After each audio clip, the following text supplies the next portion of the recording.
Gardanimga aldab bordi bir pay kol bug'doyni. Bundan keyin çotlamasing çotlagin o'choyini. Damginam ishimga tushdi, kimga aytay voyini. Hech bandangni xudo aroqqa duchor aylama.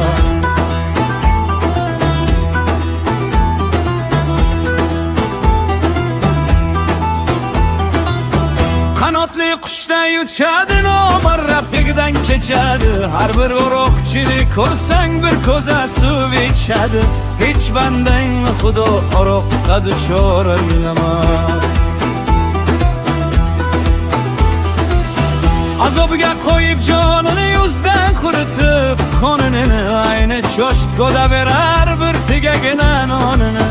Hech bandangni xudo aroqqa duchor aylama.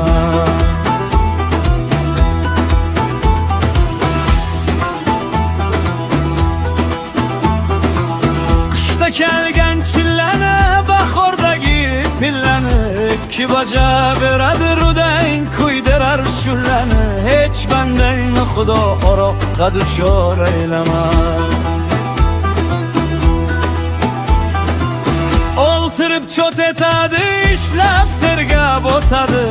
Aroqda o'lgan aroqchi bejinoza ketadi. Hech bandangni xudo aroqqa duchor aylama. Qaynab yurak jo'shadi, ostiga gilam tushadi. Aroqchining haqqiga chorli bug'doyni qo'shadi.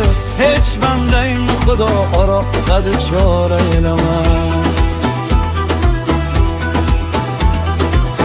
Shonaga osgan to'rvani qabul qildilar tovoni. Namoz shamdan beradi, og'iz kuydilar sho'rvani. Hech bandangni xudo aroqqa duchor aylama.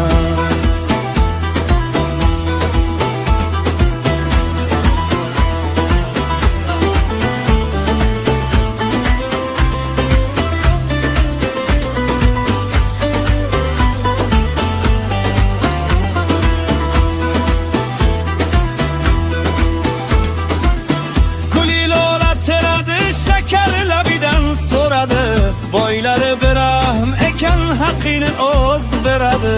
Hech bandang xudo aroqqa duchor aylama.